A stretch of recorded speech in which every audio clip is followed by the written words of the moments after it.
بسم اللہ الرحمن الرحیم۔ السلام علیکم ورحمۃ اللہ وبرکاتہ۔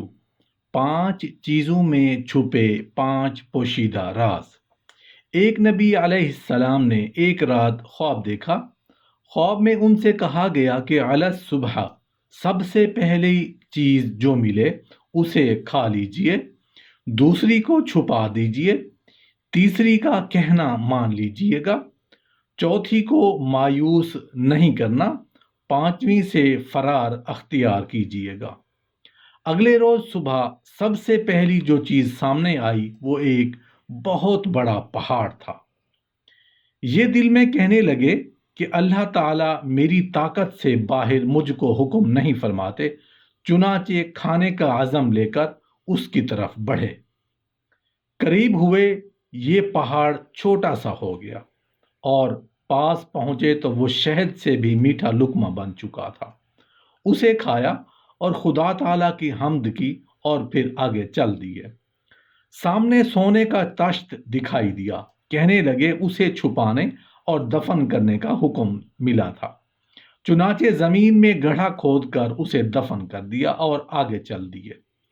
تھوڑے سے فاصلے پر جا کر پیچھے دیکھا تو وہ تشت زمین کی سطح پر دکھائی دیا۔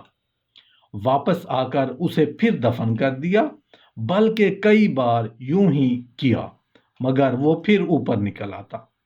آخر یہ کہہ کر آگے چلے گئے کہ میں نے حکم کی تعمیل کر دی ہے۔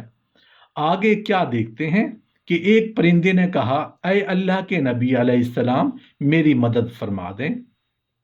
انہوں نے بات مان لی اور اسے اپنی آستین میں پناہ دی۔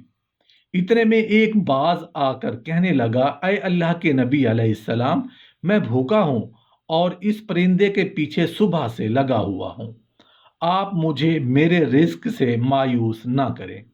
انہوں نے دل میں سوچا کہ تیسری کا کہنا ماننے کا حکم تھا، میں نے مان لی، اور چوتھی کو مایوس نہ کرنے کا حکم تھا، اور چوتھی چیز باز ہے۔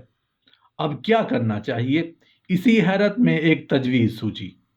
انہوں نے چھری کے ساتھ اپنے ران سے گوشت کا ایک ٹکڑا کاٹ کر باز کے آگے ڈال دیا، جسے لے کر وہ چل دیا، اور انہوں نے بعد میں اس پرندے کو چھوڑ دیا اور خود آگے چل پڑے۔ پانچویں چیز جو دیکھی وہ ایک بدبودار مردار تھا۔ یہ یہاں سے بھاگ کر گزر گئے۔ شام ہوئی تو کہنے لگے، اے پروردگار میں حکم تو بجا لایا ہوں، مگر ان امور کی ذرا تفصیل بھی فرما دیجئے۔ رات ہوئی تو خواب میں بتایا گیا کہ پہلی جو چیز دکھائی گئی تھی وہ غضب ہے، جو پہلے پہاڑ کی مانند ہے، مگر جب صبر کیا جائے اور غصے کو پی لیا جائے تو وہ شہد سے بھی میٹھا لقمہ بن جاتا ہے۔ دوسری چیز نیک عمل ہے کہ اسے جتنا چھپاؤ وہ نمایاں ہو کر رہتا ہے۔ تیسری چیز امانت ہے، جو امانت رکھے اس میں خیانت نہیں کرنی چاہیے۔ چوتھی چیز حاجت مند کا سوال ہے، کوئی حاجت مند سوال کرے تو اس کی حاجت پوری کرنے کی کوشش کرے، گو خود بھی ضرورت مند ہی کیوں نہ ہو۔